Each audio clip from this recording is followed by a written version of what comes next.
and breather.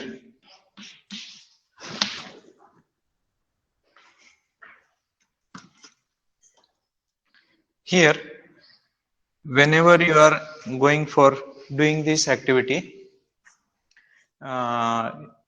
you are going for 100 kVA transformer, or sorry, 1000 kVA transformer, below 1000, and then above 1000. So some points are common. So what is that? You are taking the load reading for hourly basis. You are taking the voltage. You are taking the temperature. Then for daily basis, what you are going to check? The oil level in the transformer, right? So these points are common. Just you have to modify according to our rule. ह्याच्यामध्ये सगळे point common आहेत, एखाद दुसरा change येईल तुम्हाला, तर तो तेवढा त्या ह्याच्यासाठी लक्षात ठेवायचा. जसं आपण कंपॅरिझनचा चार्ट मांडत आलो, आपण कंपॅरिझन काय करताना करतो की एक बाजू लक्षात ठेवतो आणि दुसरी बाजू ऑटोमॅटिकली एक बाजू भूकंपट्टी करून पाठ करतो किंवा एक स्ट्रॉंगली मेमराइज करतो आणि सेकंड बाजू वाचलेली असते त्याच्यामुळे ते आठवत जातं त्या वेळेला. मग तसं इथं पण आहे की तुम्ही दोन्हीचे चार्ट मांडा, एक चार्ट बनवा मोठ्या पेपरवर आणि कम्पेअर करा की ह्याच्यामध्ये काय ह्याच्यामध्ये काय, जे कॉमन पॉइंट्स आहेत ते टिक करा की हा कॉमन आहे, हा कॉमन आहे, ह्याच्यात ऍडिशन काय, क्वार्टरली काय बघायचंय, इयरली काय बघायचंय, ह्याच्या गोष्टी आहेत, त्या गोष्टी लक्षात ठेवल्या तर तुम्हाला सोप्या होऊन जातील. It will be easier to remember you all those things. लक्षात आलं का मी काय म्हणतोय? की तुम्ही जर ह्याचा एक चार्ट बनवला की हा डेली काय, आवरली काय, मंथली काय, क्वार्टरली काय, हाफ इयरली काय आहे का पॉइंट, हाफ इयरली, अॅन्युअली आहे का, एक वर्षाचा आहे का, 5 वर्षाचा आहे का, ह्या सगळ्या गोष्टी ऍड करायच्या एक एक ह्याच्यामध्ये कॉमन, आणि त्याच्या इथं लिहायचं हे टाइम, इथं लिहायचं 1000 बिलो, इथं लिहायचं अबाव, आणि असं करून चार्ट बनवून कंपॅरिझन जर लिहिलं तर इझिली तुमच्या लक्षात राहील, इझिली. किंवा एक जरी लक्षात राहिलं तर पुढच्या गोष्टी तुम्हाला लिहायला करायला सोप्या जातील. तसं बघायला गेलं तर हे डिफिकल्ट आहे, एवढं सगळं कसं लक्षात ठेवायचं, काय करायचं. But whenever we are doing comparison, whenever we are doing competition, result is healthier. आपण ज्याला म्हणतो की एक नंबर आहे, हा टॉपर आहे वर्गातला, हा सेकंड नंबर आहे, का म्हणतो आपण? की कुठेतरी तुमच्यामध्ये हेल्दी कॉम्पिटिशन तयार व्हावं, कुठेतरी तुम्ही चांगल्या गोष्टीसाठी प्रेरित व्हावं. आपण गॅदरिंग मध्ये आपण आपल्यामध्ये चुरस लागते डिपार्टमेंट टू डिपार्टमेंट. ठीक आहे, आता गॅदरिंग नाही झालं म्हणा तुमच्या ह्याच्यामध्ये, तुम्ही जसं आलात first year to second year, second year to third year, but you are unlucky, but still 2 years are there in your hand. त्या मोमेंटला आपलं काय असतं, ठीक आहे शाळा कॉलेजेस मध्ये झालं असेल, आपलं कॉम्पिटिशन असतं आपापल्यामध्येच, आपल्या डिपार्टमेंटमध्ये किंवा अदर डिपार्टमेंटमध्ये, कॉलेजच्या कॉलेजमध्ये आपलं ह्या विद्यार्थ्यांसोबत त्या विद्यार्थ्यांसोबत, भले तो मित्र असेल, तुमचं कॉम्पिटिशन असतं, आणि त्यावेळेला तुम्ही काय करतात की आपलं एक्सलंट द्यायचा प्रयत्न करतात. तिचं पण ते ज्यावेळेला तुम्ही कंपॅरिझन करताल तुम्हाला डिफरन्स लक्षात येईल, काय कमी काय जास्त आहे. Once you know that point you will be writing it nicely. So here what is that bushing? So you have to check for the cracks,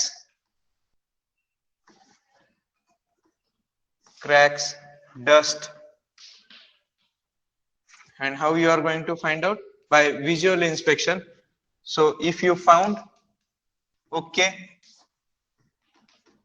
make it remark.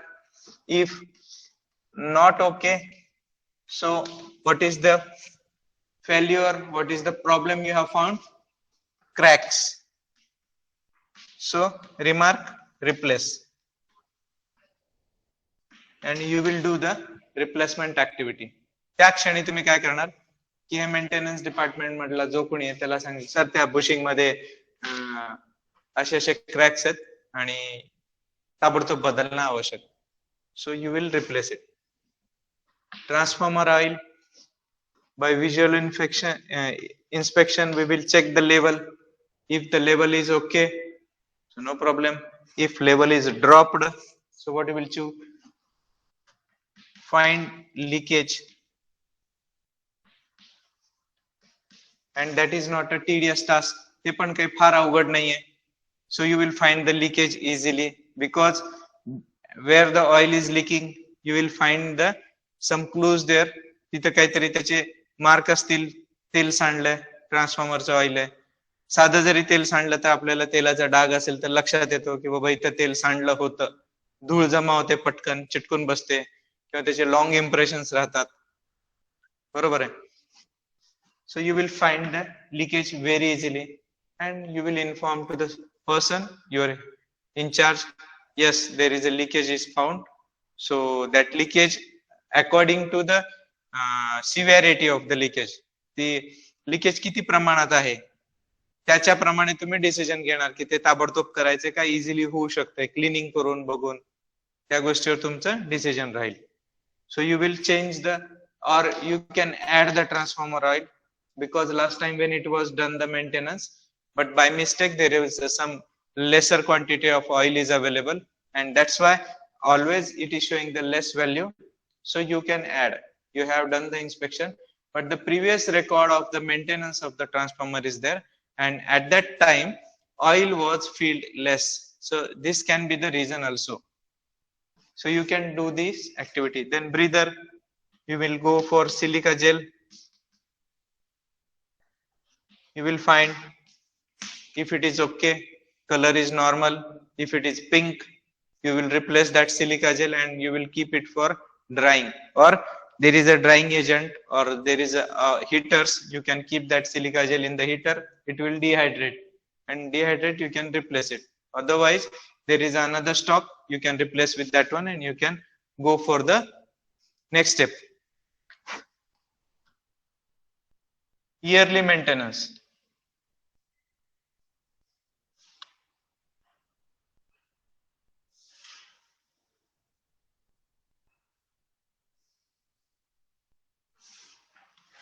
Here the points have changed.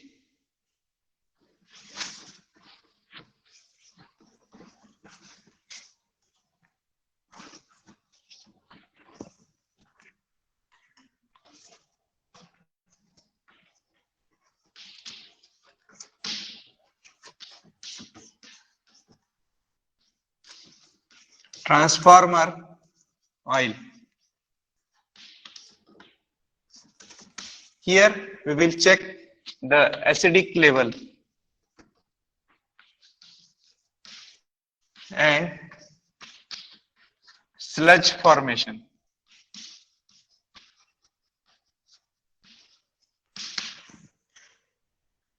So there is some acidic level inside the oil. So that is fixed. So once you perform some test on the oil, you are knowing how much acidic our transformer oil is there. And if you are find more acidic is there, so you will replace the filters. You will replace the filters of the transformer where these filters are installed. So whenever your transformer oil is coming from the vent outside, some transformers are oil cooled transformers. So that oil from the tank is coming to the fins outside those are provided for the cooling purpose.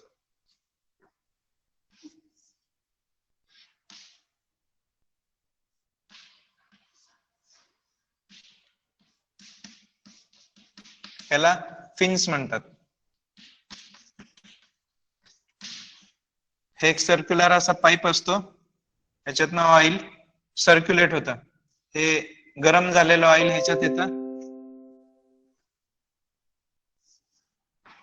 Open असतं इथं. Oil इथून enter करतं, इकडे येतं. हे जे आहेत हवेला ओपन असतात. कधी कधी हे तुम्ही जर बघितले असतील, if you have seen observe this one, so this is a flat portion. हे मी राऊंड म्हणले तर हा फ्लॅट पण असतो, असा पातळ डबा जसा असतो ना आपला तसा. त्याच्यामुळे त्याला काय, it gets a maximum volume, sorry, it gets a maximum surface area for the cooling. मग इथं काय होतं, एवढ्या भागामध्ये ऑइल भरलं जातं. ज्या वेळेला हवा ह्याच्यावरून वाहते त्याला ते ऑइल ऑटोमॅटिकली थंड होतं. का तर हे मेटल्स आहे, these pipes are of metal, so it conducts the from the away by air. that is flowing naturally.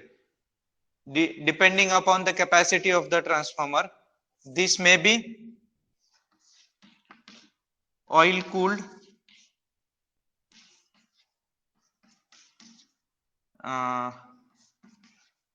हा असतो natural cooled,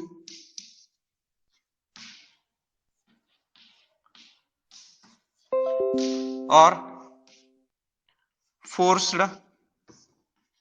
air cooled.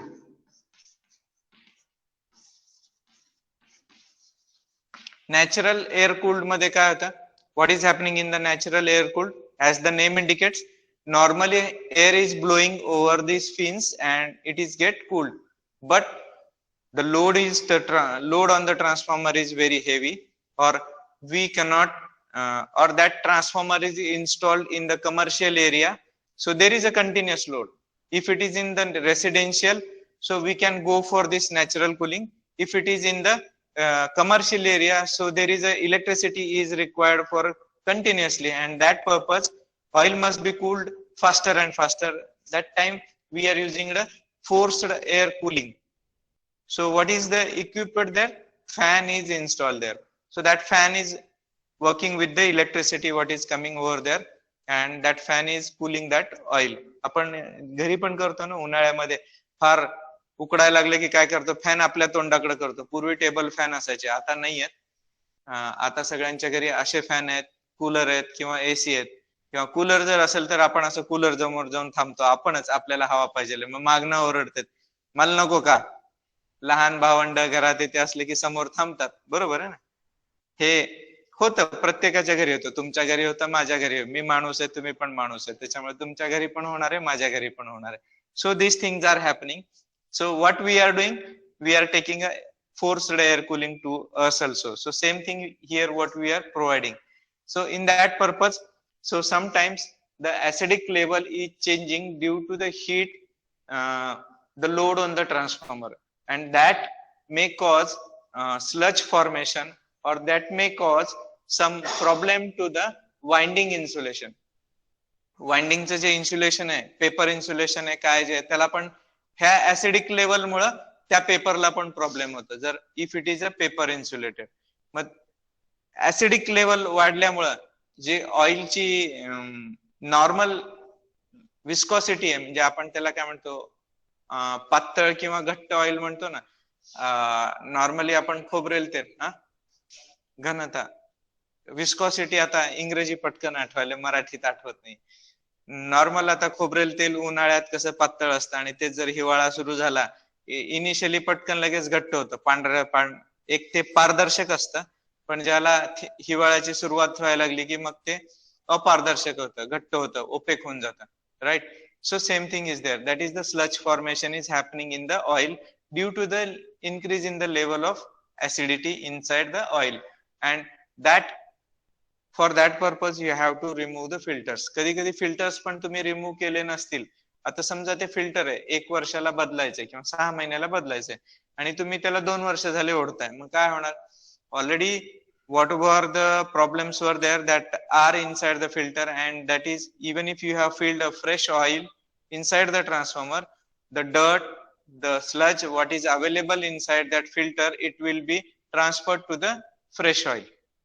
So you need to replace these filters if this level is increased. Replace the filters. ह्याच्यावर तुम्हाला action घ्यायची आहे की filters तुम्हाला बदलायचे.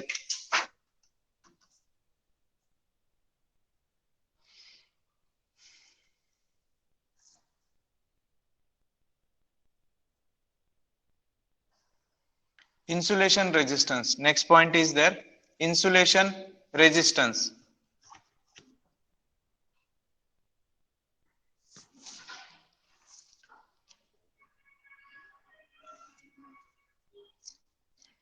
So how you are going to check that insulation resistance?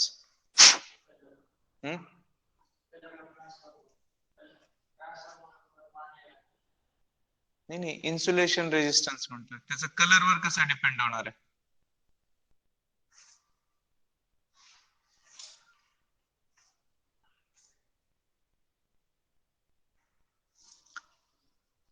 कलरवर कसं depend होणार आहे? इन्सुलेशन रेजिस्टन्स म्हणजे काय?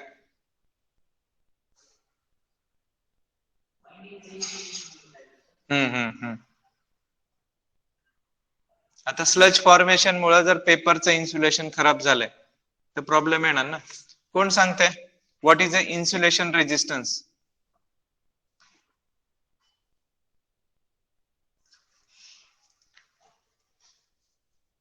प्रत्येक वाइंडिंगचं रेजिस्टन्स असतं at the time of the commissioning of the transformer. ज्यावेळेला तुम्ही ट्रान्सफॉर्मर इन्स्टॉल करतात त्यावेळेला त्याची एक स्टँडर्ड व्हॅल्यू असते की ह्याचं एवढा रेजिस्टन्स आहे. मग तुम्ही अर्थ रेजिस्टन्स आहे तो बॉडी सोबत टेस्ट करतात, पण इन्सुलेशन रेजिस्टन्स हा वाइंडिंग मध्ये असतो. Primary to primary, primary to secondary earth करून आपण चेक करतो, बरोबर आहे ना. मग तो जो रेजिस्टन्स आहे तो आपण ज्यावेळेला ट्रान्सफॉर्मर इन्स्टॉल करतो त्यावेळेला रेकॉर्डेड असतो की ह्याचा इन्स्टॉलेशनच्या वेळेला एवढा रेजिस्टन्स आहे. तोच रेजिस्टन्स तुम्हाला कम्पेअर करायचा की त्यावेळेला होता ना, आता किती आहे.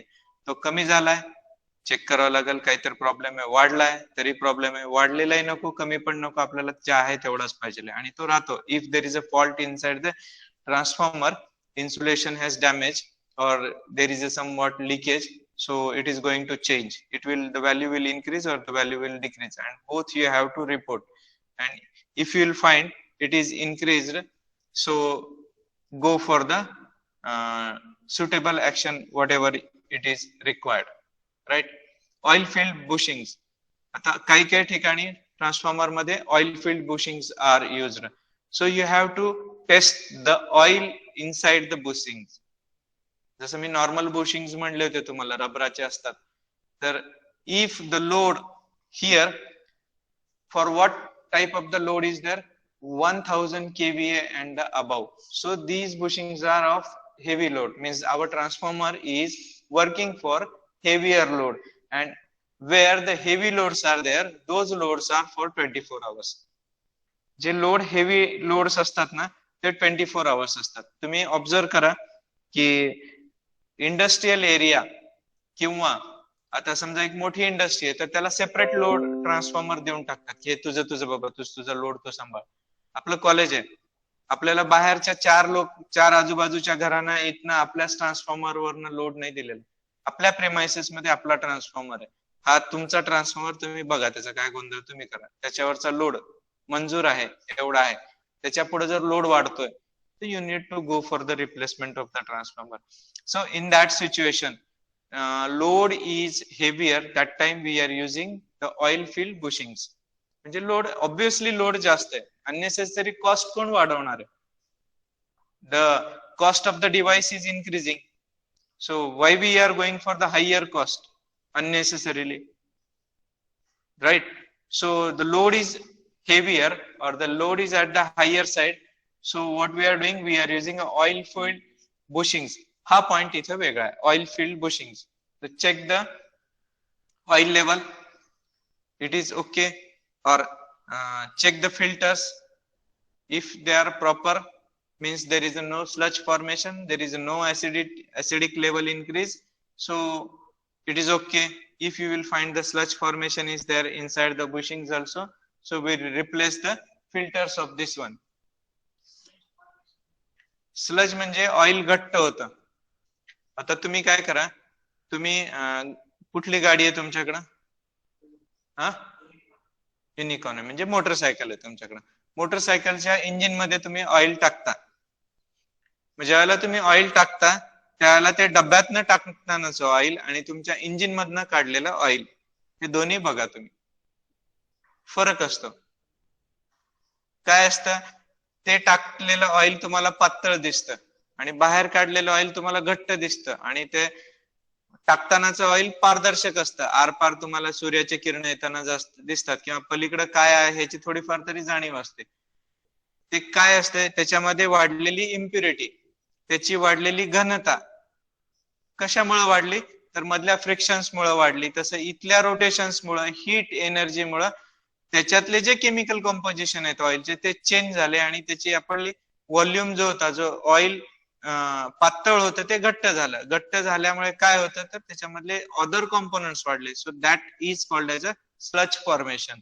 So due to that we are losing the viscosity of the oil. ऑइलचा जो पातळ पण असतं ते आपण तिथं घालून बसतो. That is a impurity formed inside the oil due to the continuous use. Oil आपण कंटिन्युअसली यूज करतो. आपल्या मेजरमेंट लॅब मध्ये एक मोठा चौकोनी डब्बा आहे असा. तो जर तुम्ही ऑब्झर्व केला असेल तर तो आहे ट्रान्सफॉर्मरचं ऑइल टेस्ट करायचं, की ऑइल टेस्ट करतात ट्रान्सफॉर्मरचं. जे आपण इथं म्हणलं ना की ऑइल टेस्टिंग करायचंय, ऍसिडिक लेवल बघायची, स्लज फॉर्मेशन, ते ऑइल आणायचं त्याच्यात ठेवायचं, टेस्ट करायची ती मशीन आहे, ते डिव्हाइस आहे. मग काही ठिकाणी सॅम्पल घ्यायचं आणि जाऊन टेस्ट करायचं. So this is a sludge, means you are losing the viscosity of the oil, that is becoming thick oil होतं, घट्ट होतं. तुम्ही खोबरेल तेल बघा, शेंगदाण्याचं तेल बघा, घाण्याचं तेल बघा काढलेलं. पूर्वी आता फिल्टर ऑइल देतात, आता जे काही सगळे ऑइल तुम्हाला मिळतात मार्केटमध्ये, ऑल दोज आर फिल्टर्ड. पूर्वी खायचं जे तेल होतं ना ते घट्ट असायचं, जे लोकली इथं घाण्यामध्ये बनवलं जायचं. आता ते डबल फिल्टर, ट्रिपल फिल्टर आल्यामुळे ते पातळच दिसतं. जर तुम्ही शिवाय चौकात एक दुकान आहे वनिता तेल उद्योग म्हणून, त्यांच्याकडनं ऑइल घेतलं तर तुम्ही शेंगदाण्याचं तेल घेतलं तर तुम्हाला वास येतो की हे शेंगदाण्याचंच आहे म्हणून. करडीचं घेतलं तर करडीचा वास येतो त्याच्यामध्ये. Because there is no more filtration and chemicals are not added into that oil. Once you are doing the filtration is depending upon the some chemical components are added in that one to remove the thickness of the oil, to make it thin, and that gives us some problems in our life. Proteins are removed, but oil is required thick for human life. जे आपण शेंगदाणा तेल वगैरे खातो ना, ते जर तुम्ही घाण्याचं आणून बघितलं थोडं चिकट असतं, त्याच्यामध्ये घनता जास्त असते, आणि तुम्ही फिल्टरचं आणलं तर ते अगदी पाण्यासारखं पातळ असतं. तुम्ही ऑब्झर्व करा ह्या गोष्टी. once you will check it personally, you will know the difference. तुम्ही हे सुद्धा ऑइल बघितलं, गाडीचं सिंपल आहे, गाडी तुमच्या हातात असते, नसली जरी तर एखाद्या मेकॅनिक शॉपला जावा, तुम्ही त्याला म्हणा की गाडीतलं फ्रेश टाकायचं ऑइल दाखव आणि बदललेलं ऑइल दाखव, तर तुम्हाला बघितल्या डिफरन्स माहित होऊन जाईल की it is having some sludge. Impurities are added due to the continuous use of the oil. So next point is a gasket joints. Check leakage for the cracks. आता आपण जे ट्रान्सफॉर्मरला नट बोल्ट्स लावतो, fitting करतो त्याच्यामध्ये वायरची ह्याची त्याची, मग कुठेतरी ते अर्थिंग होऊ नये, कुठेतरी ते टच होऊ नये म्हणून गॅस्केट्स लावलेले असतात. की केबल त्या डिस्ट्रीब्युशन बॉक्स मधनं आत येतं, त्याला गॅस्केट असतं की ते टच होऊ नये म्हणून, किंवा ती केबल घासून. आता तो जो डिस्ट्रीब्युशन बॉक्सला होल पाडलेला असतो ना, त्या होलला शार्प एजेस येतात कट केल्यामुळे, त्या ह्याला वरनं त्या कटिंग मशीन मुळे तो मारतो, मग ते जे नॉर्मल सरफेस असतो तो शार्प होतो. मग त्याच्यात केबल अशी हल्ली तर काय होतं, कट होते केबल, आणि कट झाले की इन्सुलेशन कट होतं, इन्सुलेशन कट झालं की शॉक लागू शकतो. हा, डिस्ट्रीब्युशन बॉक्स मध्ये पूर्ण तुम्हाला करंट. मग ते जे गॅस्केट्स तुम्ही लावतात तर ते तुम्हाला चेक करावं लागतील, त्याच्यामध्ये क्रॅक्स आहेत का. तिथं गॅस्केट्स आहेत. प्लस काही ठिकाणी तुम्ही ज्याला ट्रान्सफॉर्मर बॉडीला फिट करतात किंवा काही ठिकाणी नट बोल्ट लावायची गरज येते, तर त्या ठिकाणी बुशिंग लावतात की बाबा आतला काही जरी प्रवाहात असेल तर तो बाहेर येऊ नये किंवा नट बोल्टला लागू नये. तर ते तुम्हाला चेक करायचे की you have to check that gaskets for cracks. Once the crack is formed, dirt will be accumulated there, and that dirt or the dust, it will absorb the moisture from the air, and that will lead to the short circuit inside the transformer. की धूळ जिथे जिथे धुळीचा संबंध आला, धूळ moisture ओढून घेते, मॉइश्चर आले की आपल्याकडे इलेक्ट्रिसिटी आहेच आहे, मग ते कॉज होतं. काहीतरी म्हणत होत. हा, गॅस्केट नाही, एकच शब्द आहे तो, GASKET, किट नाही बरं. हा, GASKET, KIT नाही. जनरली आपल्याकडे किट म्हणलं जातं.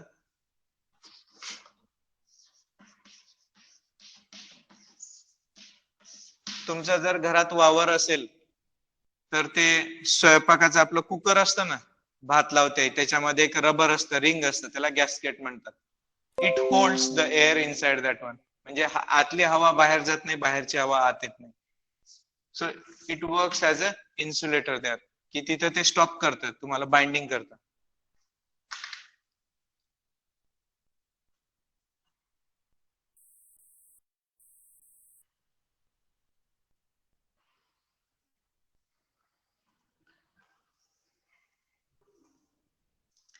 त्याच्यामध्ये नेक्स्ट पॉइंट आहे cable box. Check for the sealing arrangements, examine the compounds and the cracks. Cable box जो मी तुम्हाला डिस्ट्रीब्युशन बॉक्स म्हणला ना तो. This is new point. Check for cable box. तुमची प्रायमरी येते आणि सेकंडरी येते. If our transformer is installed where you have a minimum space at that point, so they are providing the input and the output from the same area. Cabling जी केलेली असते. आता जर हा ट्रान्सफॉर्मर कुठं इंडस्ट्रियल एरिया मध्ये लावला चाललाय, ठीक आहे, you will have a space, but in commercial areas you don't have that much of the space, so they are providing the cables from underground supply, and at that time the input of the primary side, it is provided through this cable and they are joined through the box. They are not directly connected to the overhead of the primary side. Some connections are made and they are jointed at a point for safety purpose. एखादा box बनवून त्याच्यातनं connection दिले जातात का, वरून एक wire येते ती इन्सुलेटेड, खालून येणारी पण वायर इन्सुलेटेड, मधला पोर्शन जो आहे ओपन. आपण त्याला डिस्ट्रीब्युशन बॉक्स म्हणतो, पण प्रायमरी साइडला डिस्ट्रीब्युशन म्हणता येत नाही कारण तिथनं इनवर्ड आहे फक्त तुमचं. सो असे जे दोन बॉक्स आहेत त्याच्यामधले तुम्हाला केबल कनेक्शन चेक करायचे. मी तुम्हाला काल पण म्हणलं होतं की ज्या वेळेला आपण इथून, आता समजा हा बॉक्स आहे, मी जरा नीट चांगली फिगर ड्रॉ करतो.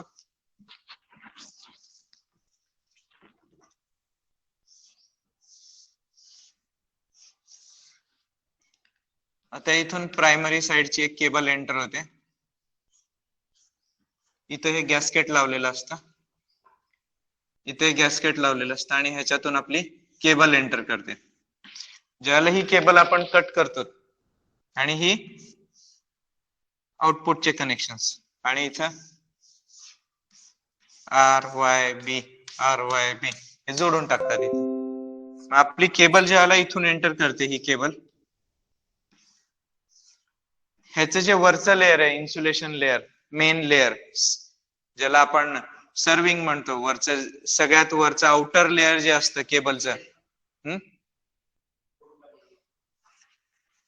काढलाय का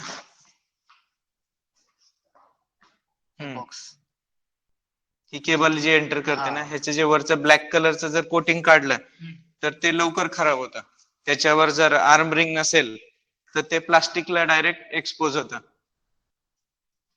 if this cable is not properly cut, म्हणजे काय की आता आपल्याला लागणार एवढंच ओपनिंग आहे, पण लोक जनरली काय करतात, वरचं सगळं इन्सुलेशन फाडतात, मधले 3 लेयर्स आपले करतात,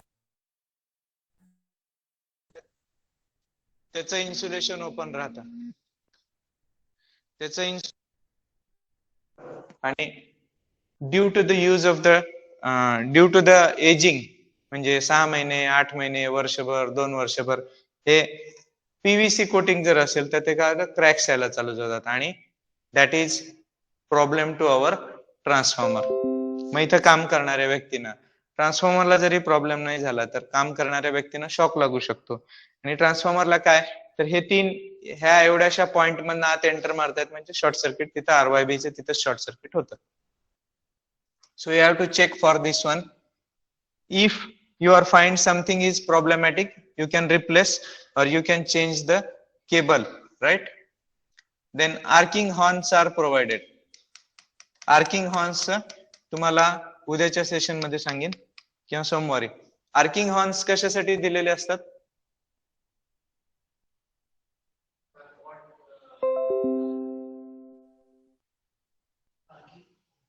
आर्किंग हॉर्न्स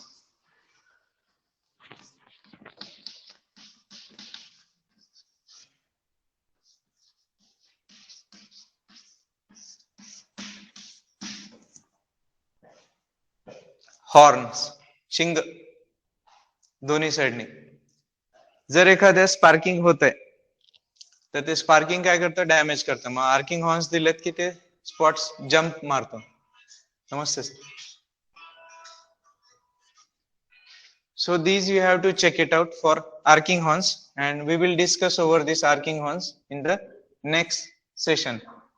आर्किंग हॉर्नचं काम एकच आहे की जे स्पार्क तयार होतो तो बॉडी मधनं न जाता किंवा तिथल्या पॉइंटला न मारता तर डायरेक्टली जम्प होणार. त्याच्यावर फक्त काय आता डस्ट जमा होते, तर ती डस्ट तुम्हाला क्लीन करायची असते. राईट. अटेंडन्स घेतो मी तुमची. ऑनलाईन वाले होल्ड करा. आत्ता आलाय बघतो शेख आदिल. काय म्हणा होता त्याला.